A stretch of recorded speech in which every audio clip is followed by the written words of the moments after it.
Election commission কোনো গণশুনানি ছাড়া সাংবিধানিক তোয়াক্কা না করে খেয়াল খুশি মতো বাগেরহাটের 1970 সাল থেকে যে 4টি আসন বিদ্যমান সে আসনকে বিলুপ্ত করেছে। আমরা মনে করি সুন্দরবন, ষাটগম্বুজ মসজিদ, মোংলা বন্দর এবং বিশেষ করে বাগেরহাট বাংলাদেশের রাজনীতিতে অর্থনীতিতে বিরাট ভূমিকা রাখে এবং এদেশের চিংড়ি এবং মোংলা বন্দরের কাস্টমস আমার জানা মতে বাংলাদেশ 1/10 রাজস্ব প্রদান করে থাকে।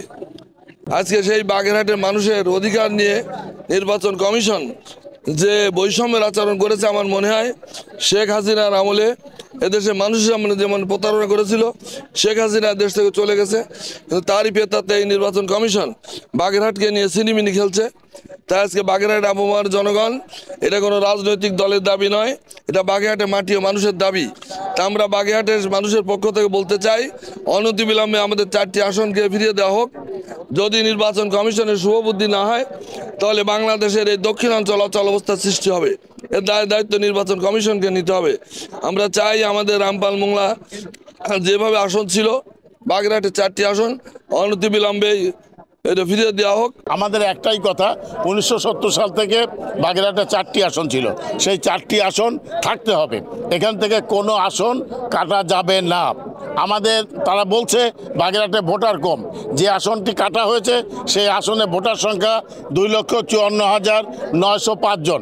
এমন অনেক আসন বাংলাদেশে আছে যেখানে ভোটার সংখ্যা 2 লাখ, 2,10,000, 2,22,000, 2,26,000। সেই সমস্ত আসনে হাত না দিয়ে বাগেরহাটের 3 নম্বর আসনে হাত দেওয়া হয়েছে। আমরা এর তীব্র নিন্দা করি। আমার মনে হয় স্বৈরাচারী খুনি হাসিনা পালালেও তার দোসররা এখনো প্রশাসনের বিভিন্ন জায়গায় আছে। হয়তো নির্বাচন কমিশনে এইরকম কোনো দোসর তিনি এই কাজটি করেছেন অত্যন্ত সুপরিকল্পিতভাবে, এখানে একটা অস্থিতিশীল অবস্থা তৈরি করার জন্য। আপনারা জানেন নির্বাচনী আসন যদি ঠিক না হয় তাহলে নির্বাচন হয় না। সেইখানে আজকে যারা নির্বাচনকে বিলম্বিত করতে চায়, যারা নির্বাচনকে ভণ্ডুল করতে চায়, শেখ হাসিনার স্বার্থকে এখানে প্রতিষ্ঠিত করতে চায়, তারাই এই কাজটি করেছে। আমরা নির্বাচন কমিশনার, প্রধান নির্বাচন কমিশনারকে আহ্বান জানাবো, তার প্রতি আমাদের আস্থা আছে। তিনি আমাদের সঙ্গে যে কথা বলেছেন সে কথা আমরা সন্তুষ্ট, কিন্তু সন্তুষ্ট তখনই পরিপূর্ণ হব যদি আগামীকালকে শুনানিতে আমাদের আসনটাকে ফিরিয়ে দেওয়া হয়। আগামী দিন নির্বাচন কমিশনারে এই আসন নিয়ে শুনানি রয়েছে। সেই শুনানিতে যদি আমাদের পক্ষে আসে তাহলে তো জনগণ উৎফুল্ল হবে, তাদের পূর্বের অবস্থানে ফিরে যাবে। আমাদের বাগেরহাটে যে 4টি আসন ছিল, এই 4টি আসন পূরণ বহালের দাবি করছি। আমরা দেখছি যে সিইসি কিছুদিনের মধ্যে আমাদের বিশেষ করে রামপালকে কেটে বাগেরহাটের ভিতরে আর মোংলাকে কেটে মোড়লগঞ্জের ভিতরে দিয়েছে। এটা একটা উন্নয়ন জোন, বাণিজ্যিক এলাকা। আমরা চাই যে আমাদের 4টি আসন যেভাবেই ছিল ভৌগোলিক দিক দিয়ে সেটা আমরা ফিরে পেতে চাই। যদি আমাদের এই আসনের একটি শুনানি আছে, সেই শুনানির দিন যদি আমাদের পুনরায় আসন ফিরেই না দেওয়া হয়, আজকের এই শর্ট একটা হরতাল নয়, আমরা অনির্দিষ্টকালের জন্য বাংলাদেশকে বিচ্ছিন্ন করে দিয়ে আমাদের আন্দোলন করে সংগ্রাম করে আমাদের দাবি আদায় করে সারব ইনশাআল্লাহ। এই সংস্কার কমিশন নামে যে কমিশন গঠন করা হয়েছে, সেই কমিশন সারা বাংলাদেশের 300 আসনের কোনো আসনটি কাটছাট করে নাই।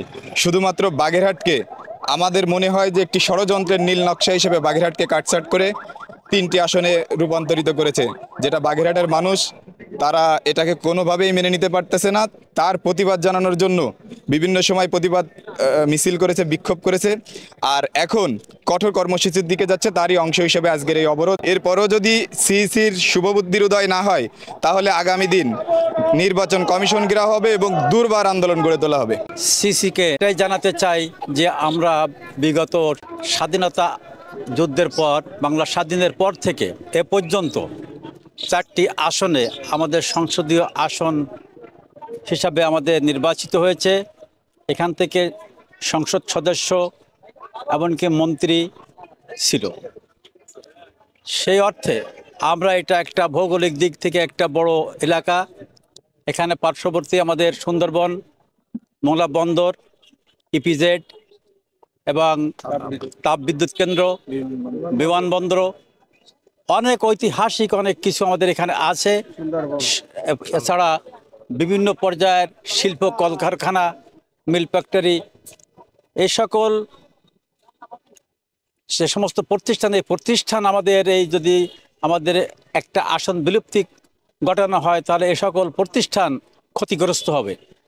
এর থেকে আমরা এটাকে বাঁচায় রাখার লক্ষ্যে তথা এলাকাবাসীর উন্নয়নের জন্য সর্বদলীয়ভাবে গোটা রামপাল, মোংলা তথা বাগেরহাটবাসী একতাবদ্ধভাবে আজকের এই আন্দোলনে শরিক হয়েছি এবং আমরা নির্বাচন কমিশনকে এর মাধ্যমে জানাতে চাই যে আপনি আগামীকাল অর্থাৎ 25 তারিখ যে শুনানি আছে এই শুনানিতে আমাদের দাবি সাদরে গ্রহণ করুন, অন্যথায় আমরা এরপর তীব্র থেকে তীব্রতর আন্দোলন গড়ে তুলব। আমরা এই আন্দোলনের মাধ্যমে আপনাকে জানাতে চাই যে এমন কোনো পরিস্থিতির শিকার আপনি আমাদেরকে করাবেন না যার দরুন গোটা বাগেরহাটবাসী গোটা দেশ থেকে বিচ্ছিন্ন না হয়। আমরা আপনার প্রতি আবারও আহ্বান জানাই যে আপনি আমাদের এই দাবিকে সাদরে গ্রহণ করুন এবং আগামীকালকের শুনানির মাধ্যমে আমাদের 4টি আসন ফিরিয়ে দিন। আজকে বাগেরহাটে সর্বাত্মক অবরোধ কর্মসূচির ডাক দেওয়া হয়েছিল। আপনারা সকাল থেকে দেখেছেন বাগেরহাটে সর্বাত্মকভাবে এই অবরোধ কর্মসূচি পালন হচ্ছে। এখানে জনগণ স্বতঃস্ফূর্তভাবে অংশগ্রহণ করেছে, তারা সরকারের এই আসন কমানোর প্রতিবাদ করেছে। আমরা বাংলাদেশ জাতীয়তাবাদী দল বিএনপির নির্দেশে বাংলাদেশ জাতীয়তাবাদী স্বেচ্ছাসেবক দল রামপাল উপজেলা শাখা আজকের এই অবরোধ পালনের জন্য আজকে কাটাখালীর ঐতিহাসিক কাটাখালী চত্বরে হাজির হয়েছি। আজকে সিসি যে ষড়যন্ত্র করছেন এই ষড়যন্ত্র থেকে আপনি সরে আসুন, সরে এসে বাগেরহাটের 4টি আসন আবার পুনর্বহাল করবেন। এই সিদ্ধান্তে না আসলে আমরা বৃহত্তর বাগেরহাটবাসীকে সঙ্গে নিয়ে রাজপথে দুর্বার আন্দোলন গড়ে তুলব। এই বাগেরহাটকে সারা বাংলাদেশ থেকে অচল করে দেব ইনশাআল্লাহ। বাগেরহাটের সকল জনগণই এই আন্দোলনকে মেনে নিয়েছে। যত সময়ের ভিতর এই সিসি সিদ্ধান্ত থেকে সরে না আসবে তত সময়ের ভিতর বাগেরহাট জেলার জনগণ ঐক্যবদ্ধভাবে আন্দোলন চালিয়ে যাবে। যদি শতবারও হয় শতবারই আন্দোলন চালিয়ে, তাতে কোনো আপত্তি নেই। আজকে আমাদের যে আন্দোলনে আমরা নামছি, এই আন্দোলন হচ্ছে আমাদের জনগণের আন্দোলন, সাধারণ জনগণের আন্দোলন। যে আন্দোলনকে প্রেক্ষাপট করে আমরা ঢাকাতে প্রোগ্রাম করছি, প্রত্যেকটা কর্মসূচিতে অংশগ্রহণ করেছি এবং এই যে সিসির যে সিদ্ধান্ত, এটা হচ্ছে দীর্ঘকাল ধরে বাগেরহাট জেলাতে 4টি আসন বরাদ্দ ছিল। দীর্ঘ বছরের তুলনায় আজ 50 বছর পরে বাংলাদেশের জনসংখ্যার তুলনায় জনসংখ্যা বাড়ছে কিন্তু কমে নাই। তাহলে এই যে সিসি যে সিদ্ধান্ত নিতান্ত ফাগলামতে একটা সিদ্ধান্ত আমি মনে করি, কারণ জনগণ তো কমতেছে না, জনগণ যেহেতু বাড়তেছে তাহলে আসন ছিল 4টে, উনি কমাবে কেন? উনি তো আসন বাড়ানো উচিত। অর্থাৎ আমরা এই ভুল সিদ্ধান্ত থেকে আমরা উঠে আসতে চাই, আমাদের দাবি আমরা পুনরায় ফিরে পেতে চাই বাগেরহাটবাসী। এটা আমাদের সাধারণ জনগণের দাবি, এটা বাংলাদেশ জাতীয়তাবাদী বিএনপির দাবি। সাময়িক ভোগান্তি হলেও আমরা সম্মিলিতভাবে সাধারণ জনগণ আমাদের সাথে আছে, সবাই এই বাগেরহাটের উন্নয়ন চায় এবং আমরা কোনো জোর করে বাধা দিচ্ছি না। জনগণ স্বতঃস্ফূর্তভাবে টোটাল বাগেরহাটে আপনার অচল হয়ে গেছে, স্বতঃস্ফূর্তভাবে রাস্তায় নেমে আসছে। এখানে কোনো দল মত নয়, সকল দল মিলে আমরা সকল জনগণ মিলে এই বাগেরহাটের উন্নয়নের জন্য এই দাবির পক্ষে আমরা একমত পোষণ করে সবাই নেমে এসেছি। সর্বস্তরের মানুষের দাবি যে আমাদের 4টি আসন পুনর্বহাল রাখতে হবে। এখানে যদি একটি আসন নিয়ে যাওয়া হয় তাহলে বাগেরহাটের অধিকারকে ক্ষুণ্ণ করা হবে। এজন্য আমরা এই আন্দোলন অব্যাহত রাখব। আমাদের যে একটি সিট কর্তন করে 4টির সিটের জায়গায় 3টি করা হয়েছে, এরই প্রতিবাদে সারা বাগেরহাট জেলা থেকে আপামর জনসাধারণ তার প্রতিবাদে কয়েকটি পয়েন্টে 20 থেকে 25টা পয়েন্টে একত্রিত হয়েছে এবং আজকে সারা বাগেরহাট জেলা সব কিছু গাড়ি ঘোড়া স্কুল কলেজ বন্ধ হয়ে গেছে। আমাদের স্কুলের ছোট ছোট বাচ্চা কাচ্চা থেকে শুরু করে মাধ্যমিক উচ্চ মাধ্যমিক সবাই স্কুল ত্যাগ করে রাজপথে নেমে এসেছে এবং ইসি যদি তার সিদ্ধান্ত অটল রাখে তাহলে বাগেরহাটকে সারা বাংলাদেশ থেকে আমরা আলাদা করে দেব। এর থেকে আরও কঠিন থেকে কঠিনতর প্রতিবাদ আমরা বাগেরহাটবাসী করব।